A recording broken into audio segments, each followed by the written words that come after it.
Well, Anna and Premak, it's really nice to see you again, and I trust you're both keeping well. Nice to see you, Rodney, right? So,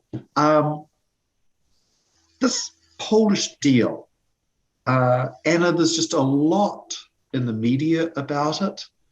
There's a lot in KPMG news flashes. It sounds like a really big thing. Tell me more about it.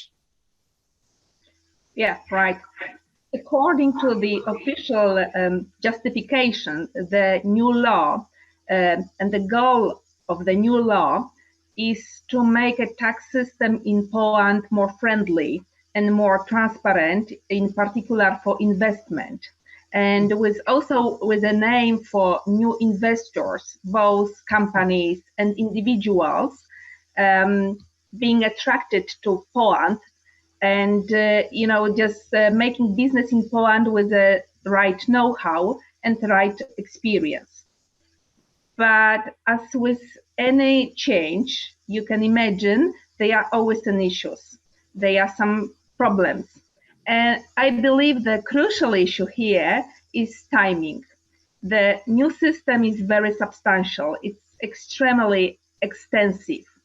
It really takes time to read it, and it takes much more time to interpret and apply it properly. And the issue here is that the system, the law, has been announced quite late.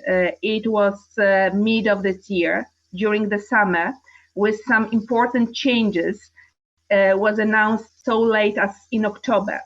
And what does it mean? It means that clients, investors, have only 2 months to read it, to apply properly, to review their cash flow models, and quite often they are expected to revise this according to the changes of the new law.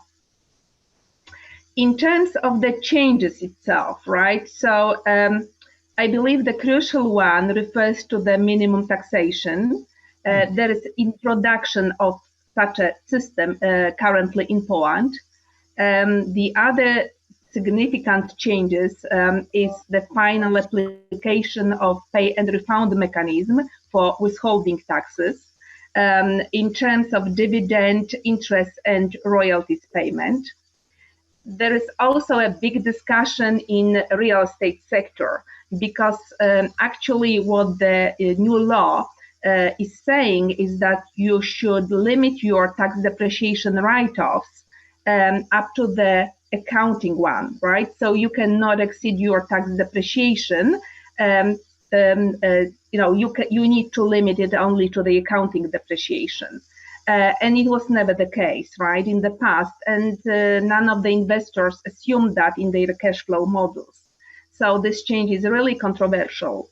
Last but not least, there are further limitation of financing costs. So gosh, Anna, this really is a Polish deal. It's a big thing. When is it effective from? Yeah, okay. Most of the changes will be put into force from 1st January next year. So from 1st January 2022. Gosh, so not a lot of time to get organized. Yeah, it's only 2 months, really. And as I mentioned, there is lots of, you need a lot of time to read it properly and apply, and there are controversy about that, right? We are not really sure how always we should apply that. So yeah, not really much time. And here the issue is that everybody is claiming it's supposed to be a little bit more, right? Because you should be able to prepare, right, to put it in your cash flow models.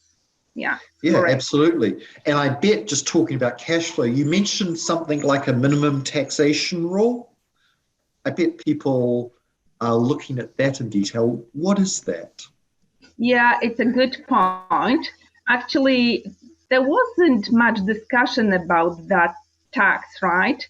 We only heard once or two times during a year that the ministry could introduce such a tax, right? And always it was claimed that it will only apply to the biggest taxpayers, to the multinationals, or these having the revenues over 50 million euros, right? But, it appeared that any taxpayer who declares the tax losses from its operating sources or having its tax profitability less than 1%, should calculate and apply this minimum taxation. So it's actually, it's not a double taxation, because you will deduct this minimum taxation from your corporate income tax, but still, it's something really, completely new, and it would definitely affect your cash flow, potentially, if you're disclosing the tax losses or have a low profitability. And also that, the formula, the algorithm to calculate is very complicated, right? You look at your tax base, you calculate 10% of that. And okay, this is not complicated bit. However, how you actually build and how you actually establish your tax base is more complicated and controversial here, because you will take your taxable revenues from operating sources, you apply 4% on that, which is easy, but then we come to the items which are actually cost items, not revenues, right? Which is tricky, because we are talking about corporate income tax, right? Something you normally put on your revenues. And for your formula, you need to look at your cost base. In particular, if you've got a significant cost of financing, and if these costs from related parties exceed certain limits, or the similar refers to your potential interest or intangible service costs, right? If these are significant and also exceed certain limits, you take this excess, right, and you add to your tax base, and on that you calculate your minimum taxation, which is, as I mentioned, we believe it's controversial and it's a little bit tricky here. So we need to be careful and calculate that properly. So that's interesting. That is just a whole lot of traps for the unwary and very little time to think about it, particularly if you're trying to project your effective tax rate or cash flows starting from January next year. Well, so we've certainly talked a lot about some of the pitfalls, but Przemek, I'm interested, are there any opportunities arising from the Polish deal as well, or is it all just very complicated stuff?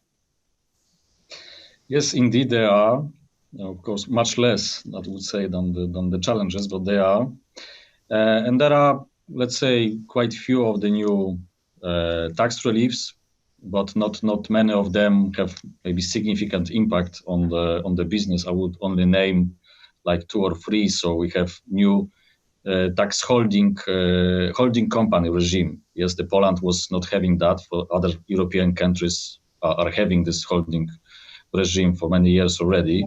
So now it will be possible in Poland. So you have the participation exemption when you will hold the shares and you will sold the shares after 1 year, and you have this 10% of holding. This would be not subject to CAT. Of course, there are many conditions. It doesn't apply to the related party transactions, many others. And also the dividend exemption up to 95%. This would also apply if you have this holding company regime. Secondly, we have the tax grouping. So the tax grouping, it was already in Poland for many years, but it was very limited because of many conditions. And these conditions are eased now, so it may be more popular. It may be the investors could think now of introducing that. And secondly, both not only for CAT, but also for VAT, the VAT grouping would be introduced. So actually there are some things, let's say, opportunities that can be explored in addition to these challenges. Well, that's good. That's some upsides. And then you were talking earlier on, I think, about potentially something to do with R&D centers as well? Sure. Yes, we already have in our system some deductions on that, but this will double. Yes, so the idea is to attract more of that. And it is also interesting for many, let's say, production entities in Poland, but because it doesn't have to be research, it could be development. So some changes to the products, yes, some innovations, and for all the costs related to this new inventions, you will have a double deduction from what it was previously. So it is intensive to be considered. Well, that's actually very interesting. And Premyk, also, I understand there are some potential modifications to withholding tax, which of course is of interest to multinational investors. What are those main changes? Sure. So we had some starting from 2018. The idea was to have a pay and refund system. So whenever we were paying having the transaction subject to withholding tax, and the amount of transaction was above 2 million Polish zloty, then the idea was to first withhold the tax and then go for the refund. That could take even half a year, so not good for the cash flow. So this was extended. It will now go into life from 1st January 2022, but there are some changes, amendments that you can manage this requirement. For example, you can go for a clearance opinion and get the clearance opinion that actually you do not have to go for the pay and refund mechanism because you proved that you pay to beneficial owner of the payments. Yes, the pay and refund mechanism also is narrowed to the transaction between related parties because originally it was for all transaction, and also it is narrowed to the passive income, yes, the interest and royalties, dividends, and not to the intangibles, not for the services, because this was the case also before. So there are some, let's say, amendments that could help to manage these transactions from the next year. So, gosh, Anna, just sort of circling back then, I think it's fair to call this a Polish deal. It's almost a very substantial change to the entire tax framework for people operating operations in Poland. I have to imagine this is keeping both of you very busy. Yeah, that's correct, right? We are very busy, right? And we expect to be so during the year, right? Because, it's still, we are reading the law, right? We try to interpret correctly. There will be number of discussion, probably with the Ministry of Finance and the tax authorities, how to interpret. And we expect there will be different views on certain items, right? Not necessarily only between us advisors and tax authorities, right? We expect the different views between authorities and the different views between advisors. So yeah, we are even now with the new law being signed, right, being published, and we know that definitely it will come into force, right? And the president has already signed that. We are quite busy working for client, preparing some of the application for interpretation of the law, right? Because it's possible to do it at the moment. So the clients also keep us busy doing that already, right? Even before the new year will start, just to get it prepared properly. Yeah. Well, I can only imagine because January is just around the corner. So Anna, Premyk, thank you for your time. This is certainly very timely and just fascinating to see how this is actually implemented as people go into the new year. So thank you both very much for your time and stay healthy in these COVID times, okay?